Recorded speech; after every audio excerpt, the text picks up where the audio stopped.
Matthew Stafford announces at the NFL Honors that he will return to the 2026 NFL season.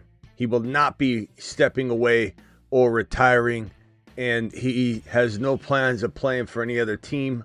He'll renegotiate his contract, of course. The Rams will do whatever it takes to get that done, so that will not be a roadblock whatsoever.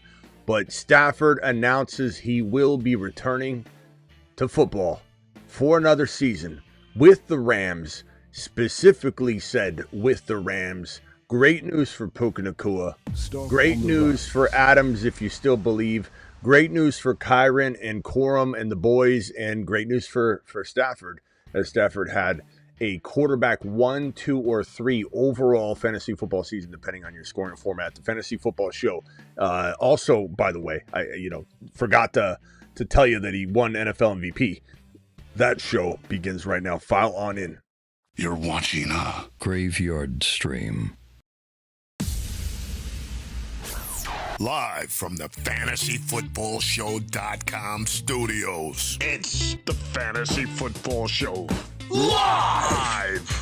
Monday through Friday, 8 p.m. Eastern. Smitty is also live whenever news breaks. So good news. Stafford back for 2026. He announced it during his acceptance speech of the NFL MVP award. He said that to his girls that were up on stage, all 4 of his girls, I feel him there. I'm a house full of girls as well. And he looked over and he said, hey, I can't wait for you guys to cheer me on next year. And he said, hopefully we're not at this awards show next year. We're getting ready for a game and potentially in the Super Bowl again, or potentially in the Super Bowl and back at that potential setting, but not accepting the award in person. Stafford is the key to this entire offense.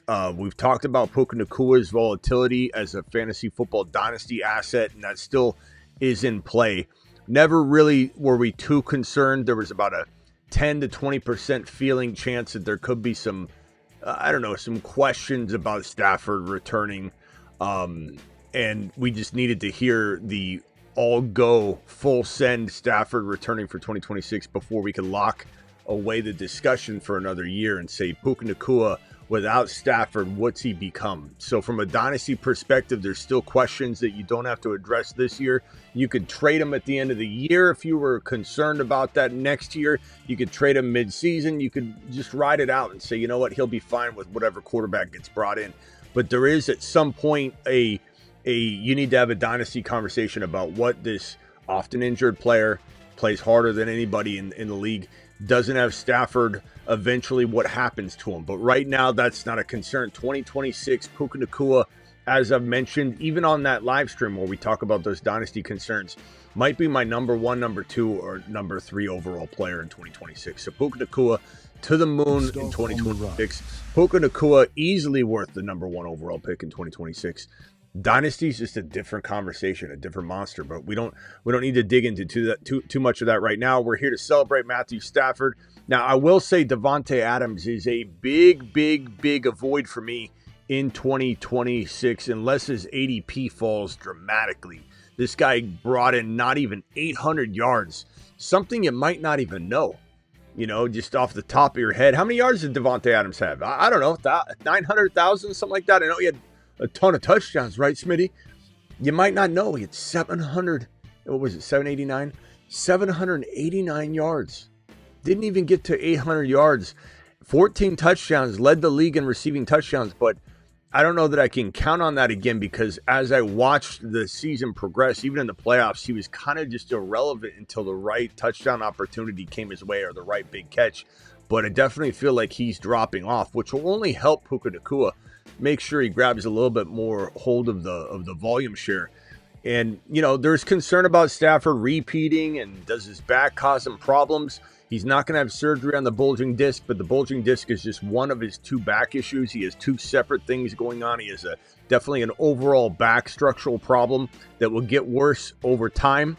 Of course, medicine in unison is getting better over time, so hard to know what that means and what we're looking at. We don't get the full breakdown of what's going on with the spine that this guy is suffering through what will eventually be some major back issues in his future, but you see the kind of season he put together, and you just say you can't bank on it on any sort of injury with Stafford, because he had his healthiest year, his best year ever, and it was just remarkable. But this guy definitely felt like he was tailing off. I'll tell you right now, and I don't know if I have a graphic for him. Let me see if I damn I hope I do, because I want to talk this guy up big time right now. I don't think I have a Parkinson. Do I? I don't. I gotta remedy that. Parkinson, who I think, let me put his name on the screen at least, do him some respect. Parkinson is going to be a problem for fantasy football owners that don't own him, I think, in 2026. I like him a lot. I think Parkinson stock is on the rise as well. You could say Ferguson could do some damage, maybe, possible. But I like Parkinson a lot. I love Puka next year. I love Stafford next year. Not a big fan of Devontae Adams unless his cost of entry ends up getting a little bit better. Kyren doesn't seem to be dipping in ADP, which is wild considering he probably had his most concerning year, and people doubted him, it seemed like, more last year than they doubt him this year. So I don't know if we're going to get a bargain on Kyren. We'll have to see where his ADP kind of lingers.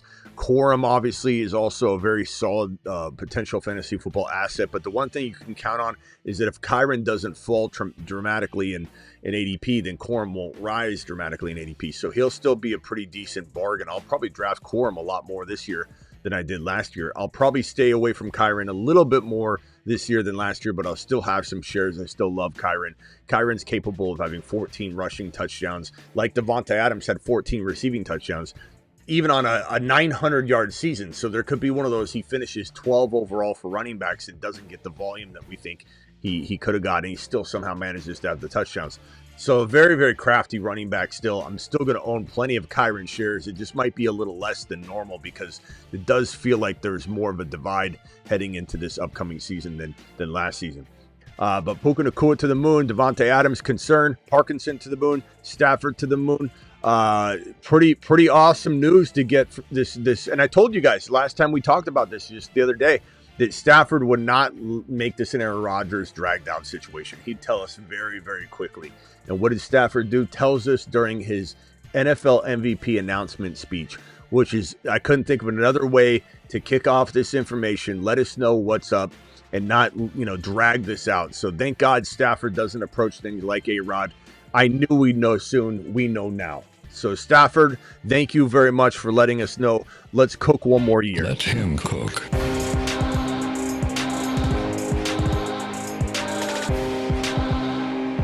A lot of fantasy football implications by this, a lot of them. So this was definitely amazing news tonight, because so much could fall apart if Stafford was a step away, or even if Stafford dragged this out like Aaron Rodgers does.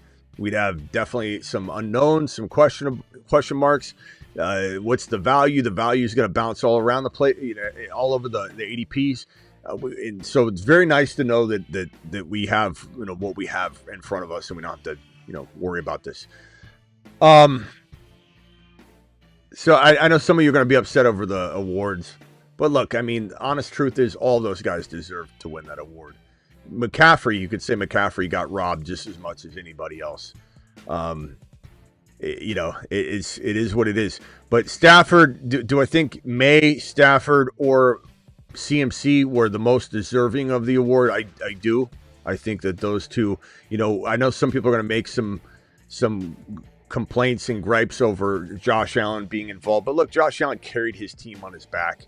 Like, to be frank, they're all of them carried their team on their back. Like, Drake May didn't have tons of weapons, and he carried his team on his back.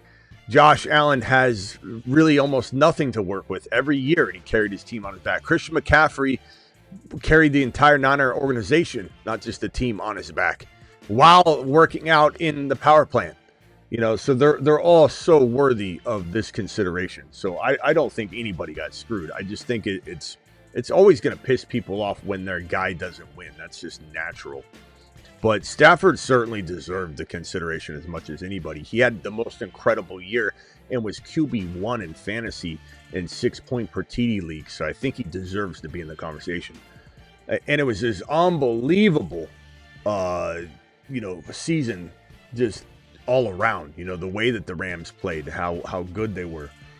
And this award doesn't dip into the Super Bowl and who makes it in or anything like that, so there's no consideration there. Even though some people, want it to be considered, and I'm understanding of that. You had no doubt Stafford will return. Well, you might not have had a doubt in your mind, but there was a doubt. There was a small concern. That's why we've been waiting on pins and needles. Easy to say now that you had no doubt, but when McVay says his fingers are crossed, instead of, hey, is Adams back next year? And he says, absolutely. What about Stafford? Fingers crossed. Two different answers. So don't tell me you had no doubt in your mind. Come on, bro. Phone lines are open. Dial in. But this is great news. Couldn't have got better news tonight than Stafford returning and having that out of the way. Call into the show. Call into the show.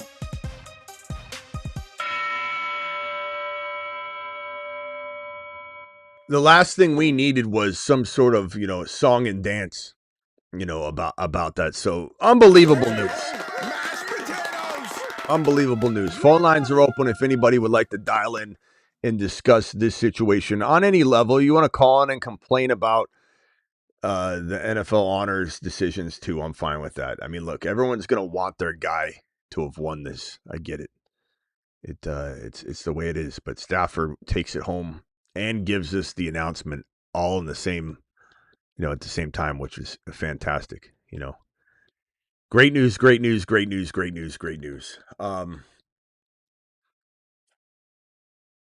Let's see what some of you guys are saying. Allen deserves it more, says Tyler. Stafford deserved consideration for sure, but I can't find someone to give a legit argument of him over May without the hypocrisy. Well, I don't know. I mean, I could definitely say that Travis is live on the phone right now. I could definitely say, Travis, that it's a near even argument for me. I mean, I think if you're considering where May is at right now, but that's not in the consideration. Like if it was considered, then I think May should win because May's in the Super Bowl. But I think since that's not supposed to be included and it isn't included, I don't know. I think they all three of McCaffrey, Stafford, May, all four, and Josh Allen were responsible for carrying their teams game in and game out without any worries or considerations of playoff implications. Because, I mean, I think you can't even consider the playoffs because that's what the Super Bowl MVP is kind of given to. But if someone wanted to redefine the NFL MVP, I'm all for it. But unfortunately, that's not changing anytime soon. So my issue isn't Stafford had an MVP worthy season, and I'm not even so much angry that he won it. It's I'm more annoyed at the three writers because it was a matter of 3 first place votes, 2 to Josh Allen, which was probably Buffalo writers that were never going to give it to May, and 1 to Justin Herbert, which was a joke. And so I'm more annoyed by that type of stuff. But that could have went toward, it could have went against May anyway. That Herbert vote. Maybe that Herbert vote's stupid. That's that person should be removed from the voting process. That is ridiculous. How would you vote? Why would you vote Herbert? What in the hell's wrong? Right. But those other calls, I mean, I don't think anybody honestly can give me a good argument why one is better than the other. I mean, I can. Okay, go ahead. I want to hear it. So the only 2 arguments anyone can give me for Stafford is touchdown to interception and strength of schedule. And the 2 things I'll say on strength of schedule is 1, it has never, ever mattered for MVP when you look at it. If we want to do that, Mahomes didn't deserve his MVP. Cam Newton didn't deserve his MVP. Josh Allen didn't deserve it last year. And then when you actually look at the defenses they faced, rather than full teams, Stafford and May faced essentially the same difficulty of defenses. And so all I ask is someone to give me something besides those 2 things. because everything else Drake May clears. Yeah, but it is what it is. I still don't feel like that convinced me that May deserves it more. I'm in agreement that May should be in this considered, but I don't think. I'd be fine if they did the split. McNair and Manning got a. I think it was that close. Nothing's convincing me. I don't think that I've heard yet. Like none of that convinced me that May deserves it over. Like the way I look at it is whoever won, it was going to be a split, like near down the middle decision in my mind anyway. So it's like if CMC won, I'd be like, I could see that. Like, and I understand why he won. If May had won, I'd say definitely see why he won. And truly, he, at the end of the day, even though you're not supposed to consider what's going on currently, Super Bowl contention, all that, in retrospect, I would be like, May deserve, like, this is the way I look at it, Travis. May didn't deserve to win it over McCaffrey or Allen or Stafford until now, but it can't be considered now. So if May had won, I would have come on this live stream and said he won it, and at the end of the day, he deserved to win it. But I don't think, fine. Yeah, I don't think at the time that this is all calculated that in my mind, May had some sort of advantage. But like, I think in hindsight, it would have been great because I would have said, look, he proved it. He kept proving it. And my thing is for all the people saying, you have Patriots goggles on and this and that, call in and tell me why Stafford deserved it over May.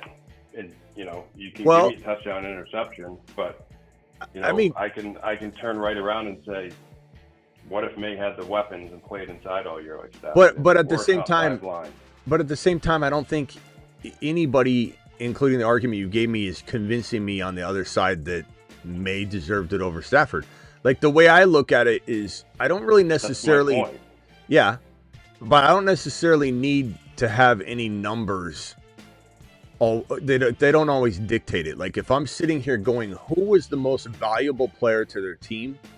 I totally understand why Stafford won, because Stafford was such a glue to his. Take May off the Patriots. But we can't. But we can't do any. Like you take Stafford off the Rams, and they're not. I mean, it's the same thing. They're a lot better. But still, he's the most valuable player. Both of them are the most valuable. Christian McCaffrey. Take McCaffrey off the Niners, they're nothing. They have the worst season ever. Take Josh Allen off the Bills, maybe even more so. They're worse than all of these teams. Could be, yeah. So, like, I don't know. I think people, but again, you may not think you can give me an argument for Stafford, like over May. That's all I'm saying. You can say they're equal. Yeah. Well, then we're in agreement. Then we're in agreement on that. But I don't think there's just no way to argue. I think this is like dancing in circles when people are like, but he should have. It's like. They're all in this for a reason. Now, the Herbert thing is stupid. Like, if Herbert had garnered more votes and he was in the mix, we could easily say Herbert's the only one that doesn't belong in this conversation, but he only got the one vote. That guy should be out of this voting process for that stupid vote. But there really is no way to sit here and say one of these guys is better than the other. They're all so valuable to their teams. And you can't knock Stafford because he has more weapons and say, well, he doesn't deserve to win it because he had more weapons. If you take Stafford off, he has. I'm not saying May doesn't also deserve it equally. I'm just saying the argument against Stafford, in my opinions, is ridiculous. Is the argument that Stafford should have won it over May? Like that's where I think this is going in a weird direction. Is like I agree that May deserves to be equally argued. I just think that when we start looking at Stafford and saying this is why he shouldn't have got it because his team's so good, like that, to me, that doesn't fly for me. But Josh Allen. Well, you have to draw a line somewhere. You got to differentiate somewhere. Well, then you got to say, okay, well, May has less weapons and did more with little, but then he's got this phenomenal, just well-playing, cohesive team with well-coached. I'm not saying McVay doesn't coach well either, but defense, Rams defense fell apart. Stafford had to do a little bit more without that D stepping up. You have more, the numbers are better. not by extreme amounts, but like you can twist and turn. Better. You can twist and turn through all of that, which is my point. Is they're identical, right? Slightly balanced differently candidates, and Josh Allen. If we're trying to say what team is more garbage than the rest of them without the quarterback, it's the Bills. The Bills probably don't win a game without Josh Allen. So it's like, how do you judge all? The bottom line is also comes down to feel, like just feeling it out. Like I don't necessarily need numbers. Like I was saying, if I try and come up with the most valuable players for these teams, I mean, in some ways, I would say. There's some other people that even need to be in this mix that weren't even in the conversation, but I don't know. For me, like Puka Nacua is even, needs to be. Yeah, and right there. So, Matthew Stafford is playing with other MVP caliber guys. And again, I'm not saying Stafford isn't deserving of it. Right. I got you. Well, when you add it all up, it does, is all I'm saying. And at the end of the day, I'm not saying Stafford doesn't deserve it. I'm talking to the people who are like, yeah, May shouldn't have had it. It's clearly Matthew Stafford. We could still them to try to even. But we could still argue what's Puka Nacua without Stafford. Like you got to measure that. We can't just say, oh, he has a receiver. We've said he's a very good receiver. Right.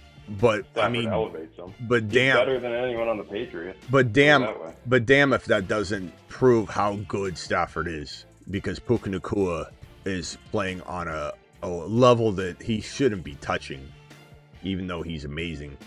I don't know. There's so many ways. There's no way to measure this. There's no way. The only thing I will say is that not one of them trumps the other by any huge margin. And the argument everybody wants to argue is because they wanted this player to win. Even if you want to say it's not biased because you're a Patriots fan, you truly believe it. I wanted him to win because I'm a Patriots fan. Yeah, but there's still going to be, like, your argument is going to be naturally biased if you're believing this to be the true going in. Like, no one's going to change your mind. Even if you're right, even if your bias is rooted in a lot of truth, you're already set. Like, no one's going to convince you. No one's going to convince anybody if they've got their mindset on it, Even if it's and the one other thing I don't like hearing is that, and I've seen a couple of people say it, and I'm not trying to hate on them or call them out, but I've seen several people say it, and people saying it in the media too, is Stafford, this might be his last chance at it. May will have plenty of chances. Yeah, that shouldn't matter at all. It doesn't matter. And it doesn't matter to me either if one person has more talent. It doesn't. I don't think somebody should be given all things being equal. Well, he had less talent on his roster, so he should get it. I think all that stuff, it's all encompassing. You look at it, you say, who in your gut was the most valuable player, not even to the team, but like to the league, there's a lot that goes into it. Like I look at this player and man, did they add to the overall value of the league. All three of them, like Christian McCaffrey, Josh Allen. I think we would have gotten in some weird territory with Josh Allen one, because then people would be like, he always crumbles, and they're going to talk about the playoffs. Most valuable player doesn't have to do with where they're at right now, even though we kind of want it to, But like I said, it's kind of a confirmation of sorts. Like if May had won, it'd be very easy to come in here and say, well, it looks like that was a correct vote because look where May is at. So I don't know. I think they're all deserving. I'm not shocked at all. I don't think it was a bad decision. I think anybody that's saying that May doesn't deserve it, though, is wild. Anybody that says Stafford shouldn't have won it, I think that's wild. Anybody that says Josh Allen shouldn't have been involved, I think that's wild. Anybody that says Herbert shouldn't have got that vote is correct. That's the only thing. How does Herbert get a vote? What are we doing? What's that guy doing? What's he doing? He might be a year early. Herbert could certainly be in the mix next year with McDaniels. I'm at the point now, too, where, I think across all sports we have this issue. Writers can't be unbiased. They're worse than fans sometimes, where they hold grudges. And my guess is we'll find out that was a Chargers sports writer that voted for Herbert. or something crazy, you know? And it's like, you're wasting votes at that point. Like, whether it's like they have voting to determine the final 2 or 3 and then you vote again, something like that. Well, But, honestly, this isn't even that entertaining of a topic to me. I'm more interested about Stafford coming back, Puka, fantasy football, the ramifications. Like, this is great news. You know, we needed this information. We were sitting here saying just the other day that this wouldn't take long. Stafford would let us know immediately, and he did. The contract is all but done, essentially, right? I'm not saying it actually is, but I mean, they're going to do whatever it takes to bring Stafford back. They'll whatever he wants, and it might be a 2-year deal again because he's got one more year, but they'll restructure it again, kick the can down the road, make it very team friendly. They're bringing him back. Puka Nacua is going to get his extension, and then they'll go from there. But great news. Kind of wild though. Puka is going to lock himself down at the tail end of Stafford. You know what I mean? Like, that's good. It's going to be people are going to be excited about it, but it's like, damn, man, Puka is really attaching himself to somebody that's about to walk away. In 1 year. What does this do in terms of Puka's value? I guess we could talk about it more on Dynasty if we do a Dynasty show tonight. But in terms, like, if you're going to trade Puka, do you want a little more for him now, knowing sure that Stafford's back, or does it just, we were kind of assuming Stafford was coming back, so it doesn't change it? I mean, it all helps. Like, Stafford coming back, that little bit of doubt someone had now feels good about it. The way he's so gung-ho about coming back makes probably some think maybe he stays for more than 1 year. So there's a little bit of, I think, security that gets added to it. But I don't think Nacua moves much in Dynasty. But I would more so say maybe the 1 or 2 people that were worried about his injury concern and then they were waiting for Stafford's announcement might actually throw their hat in the ring for a trade. And I know it sounds really crazy to trade Puka Nacua right now, but again, as we said on the Dynasty channel the other day, and I don't know if we'll go live on the Dynasty channel tonight on it, but there's just a world where we're all on cloud 9 right now with Puka Nacua, but there's this shouldn't feel like it extended his life any, even though it will. So you're right in that it probably will make people feel a little bit more cozy with this situation. But damn, this guy's about to end. And his long-term deal will also make people like him more, because they're going to be like, if the league views him as the number 1 wide receiver in the league financially, then he is the number 1 damn wide receiver in fantasy football. Like, it's going to cement it in to people's minds. But man, the last thing in the world I want Puka Nacua to do is, off of the Stafford coming back, lock himself down to the Rams for 5 years, right, when you don't know who the hell's going to be quarterbacking there. And I'm not saying that I want him elsewhere necessarily or anything. I'm just saying, like, I don't know. I don't know what's in store dynasty-wise for him.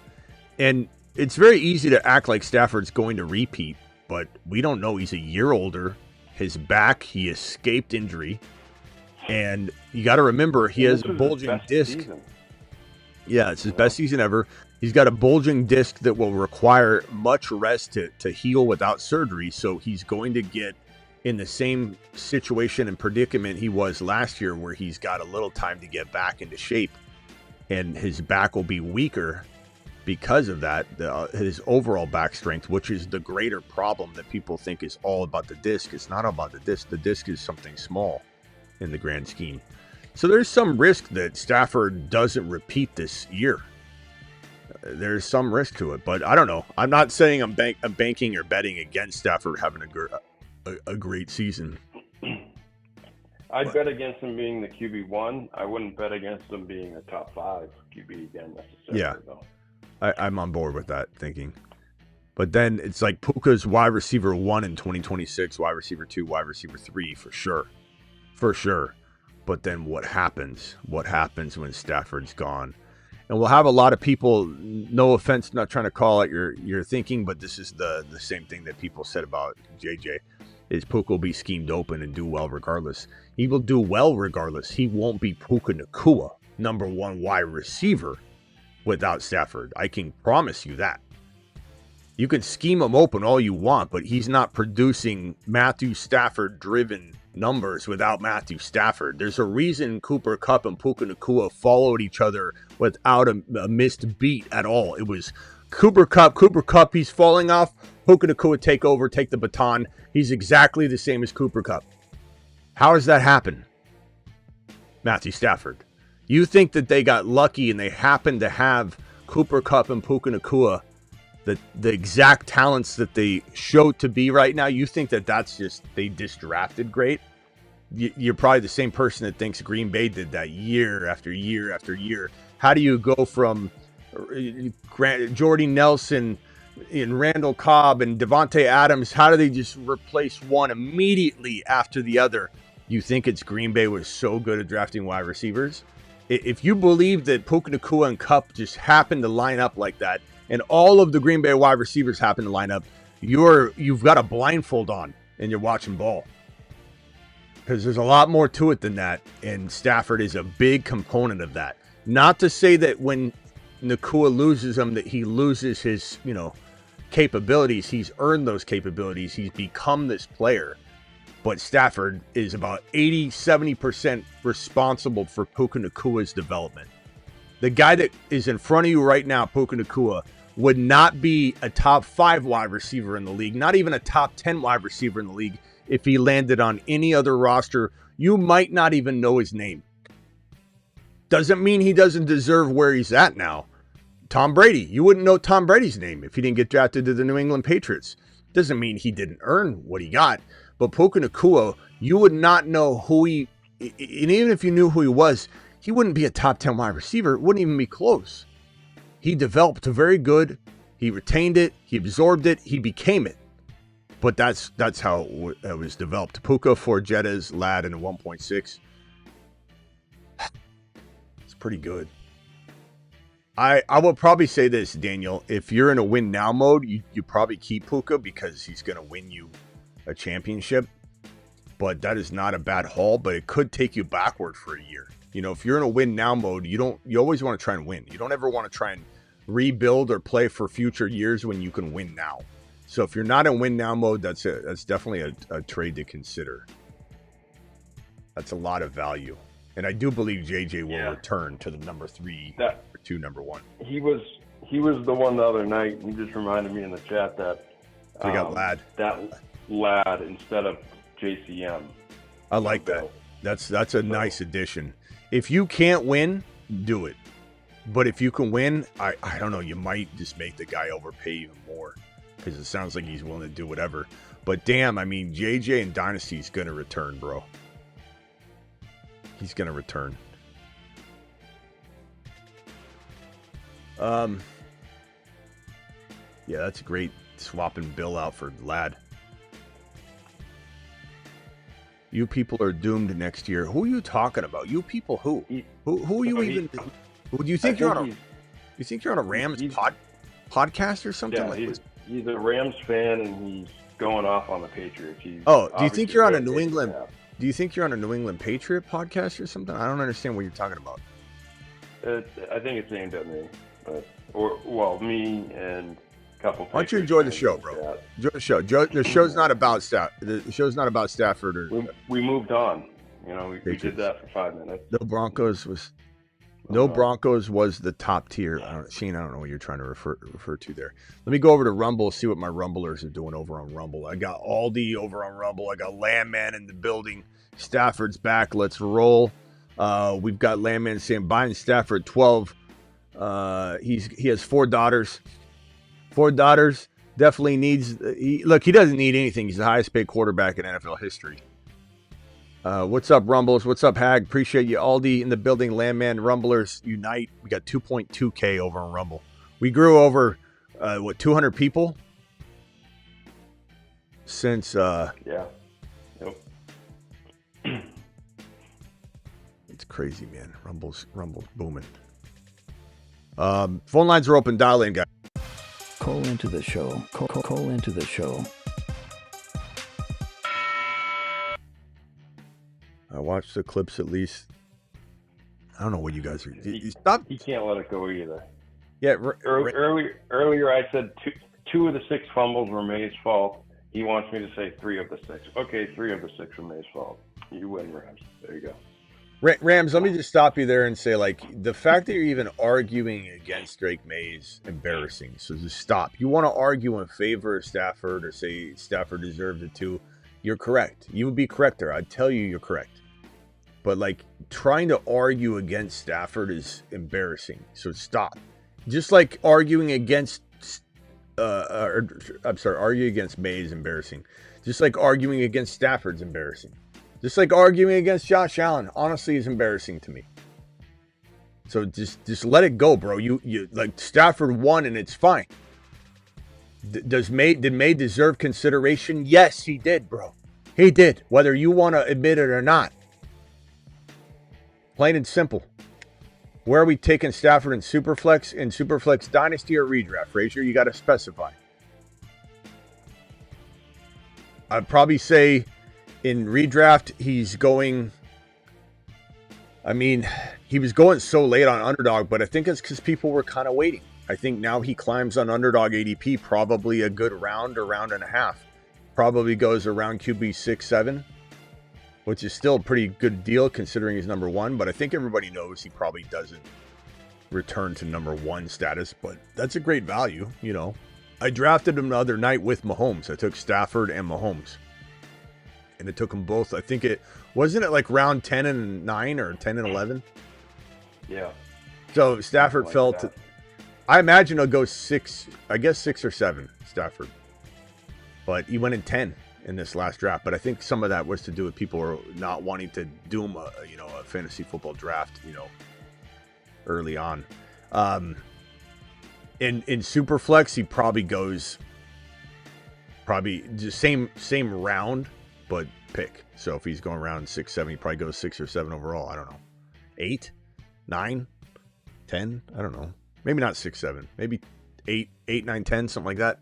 I think a couple of the like Gibbs and JSN and Jamar Chase and those guys could go ahead of him. But, I mean, being number 1 overall last year in 6-point per TD leagues and number 2, 3 in non-6-pointers, how do you tell someone they're crazy for taking him 7 overall? I don't know. I probably wouldn't. He would be the guy I'd want at the turn.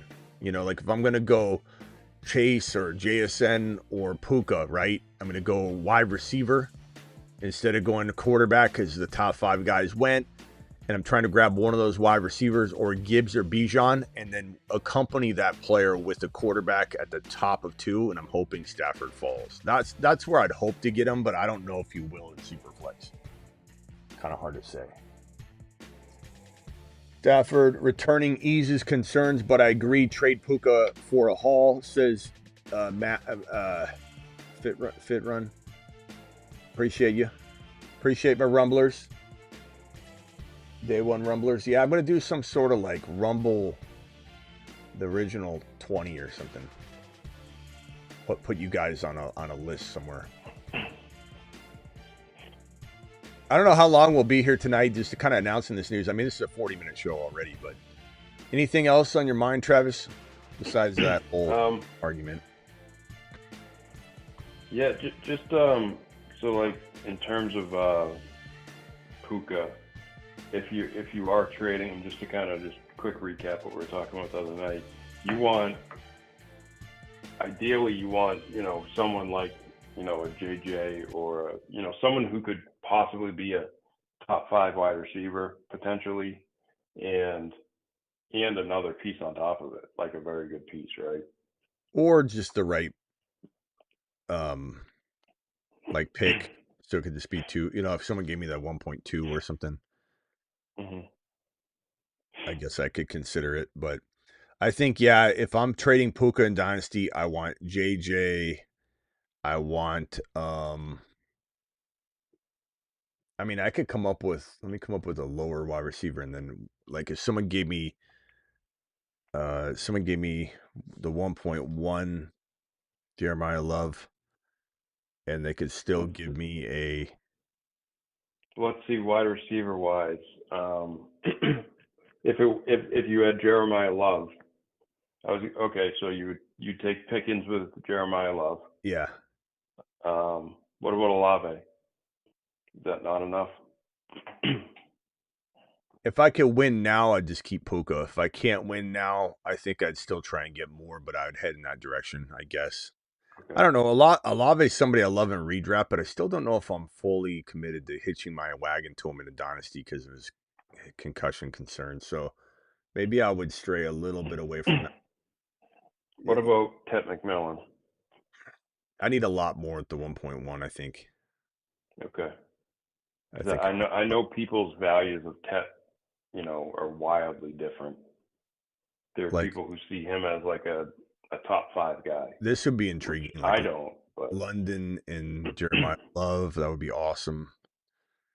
I think Nico is intriguing, honestly. I think Lamb is so, let's say you were to go get Lamb and you couldn't get the 1.1. So you're downgrading from Puka to Lamb, and then you're getting this additional piece. Like something that comes to mind would be like you're getting the 1.3, so you're getting Carnell, Tate, or Tyson, and then you're getting like Tootin on top of that or something like that. I'd try and get the world. Puka's worth the world right now. I'm not saying that some of these aren't overpays that you're trying to get some of the overpay, and no one's going to do that in my league. Well, I mean, you'd be surprised. Some people will overpay. I mean, you see it every year in your league. Somebody does a stupid trade. Sure. I'm not trying to architect a even Steven trade for you. I'm not a moron. Are we doing a dynasty show tonight? Or are we just doing this? Yeah, we'll go real quick. We'll go real quick on Puka. Stafford staying, Puka dynasty. I know we just did it, Puka dynasty, but it's pretty big deal. Yeah. All right. I'll save a couple of the questions. Okay, we'll be back in 5 minutes. All right, thanks, Travis. Later. Yep. Thanks. Bye. Guys, we'll be back on the Dynasty channel. Thank you, Daniel, for the super chat, bro. Puka for Jetta's Lad in 1.6. I think it's pretty good. Just make sure if you can win, I maybe hold off, but if you can't win, it's a good rebuild move. Thank you to my Rumblers. I've got all you over there. Guys, here's the Dynasty link. I'm going to drop it first in the Rumble chat, and then I'm going to drop the Dynasty link in the YouTube chat. And make sure you guys are all there in 5 minutes. Boom, there's the link. Here's the link on YouTube. Subscribe to the Dynasty channel. I'll be there in 5 minutes talking Dynasty ball. Don't forget, if you want Dynasty content, thefantasyfootballshow.com. Link in description of both the Rumble video and the YouTube video. So just go down there, thefantasyfootballshow.com. Year-round rankings. All the rookies are included in everything. Trade calculator's got the rookies. Top 6 bold predictions are up so far. And don't forget the Patreon links in the description of both videos as well. Just go down to the description, or you can go to patreon.com/ pretty easy, The Fantasy Football Show. And join the 24/7 live chat Patreon. See you all on the Dynasty channel in T- about 5 minutes.